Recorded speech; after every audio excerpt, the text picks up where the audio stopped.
Alors, bonjour et bienvenue.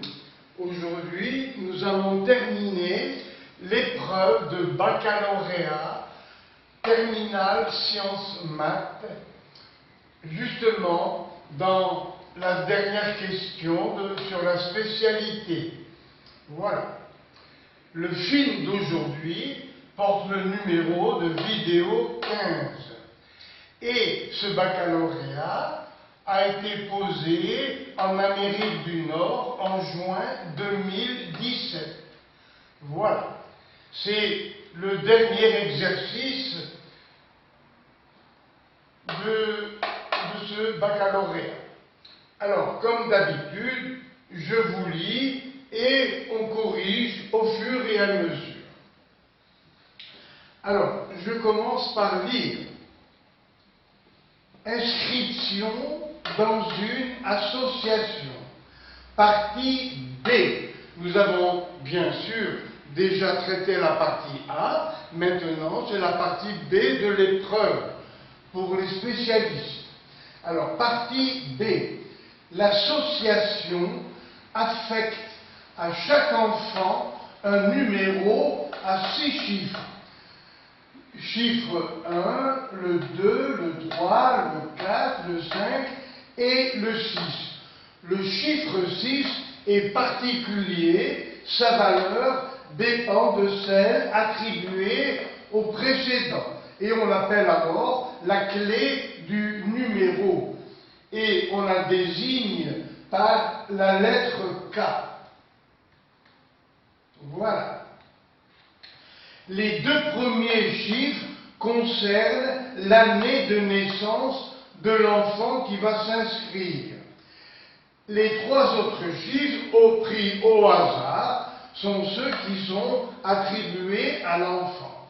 Et nous allons voir quel est le code que l'on va donner à ce numéro d'inscription.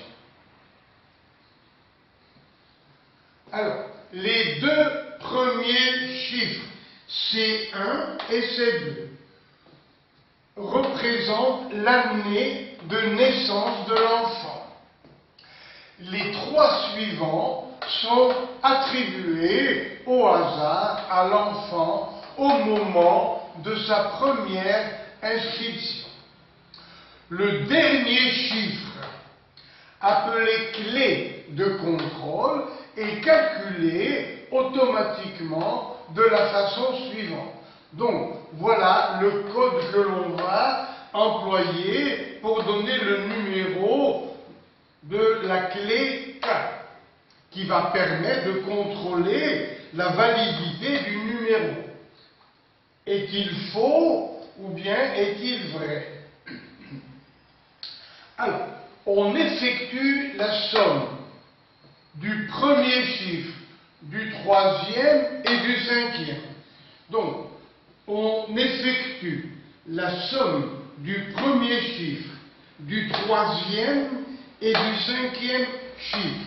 Et après, on ajoute le total du deuxième et du quatrième chiffre multiplié par un nombre A décidé par l'association, où A est un entier compris entre 1 et 9, qui peut servir à varier les codes.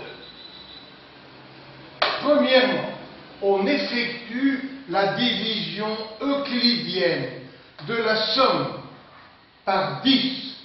Le reste obtenu, c'est la clé égale au numéro C6. Donc, comment trouver la clé? Eh bien, à partir du numéro, comment trouver le dernier chiffre appelé clé? On fait d'abord la somme du premier, du troisième et du cinquième chiffre. Et après, on ajoute le total C2 plus C4 du deuxième et du quatrième chiffre multiplié par un nombre A décidé par l'association. Une fois que l'on a la somme, on la divise par 10 et le reste obtenu, c'est la clé K égale au numéro C6. Voilà.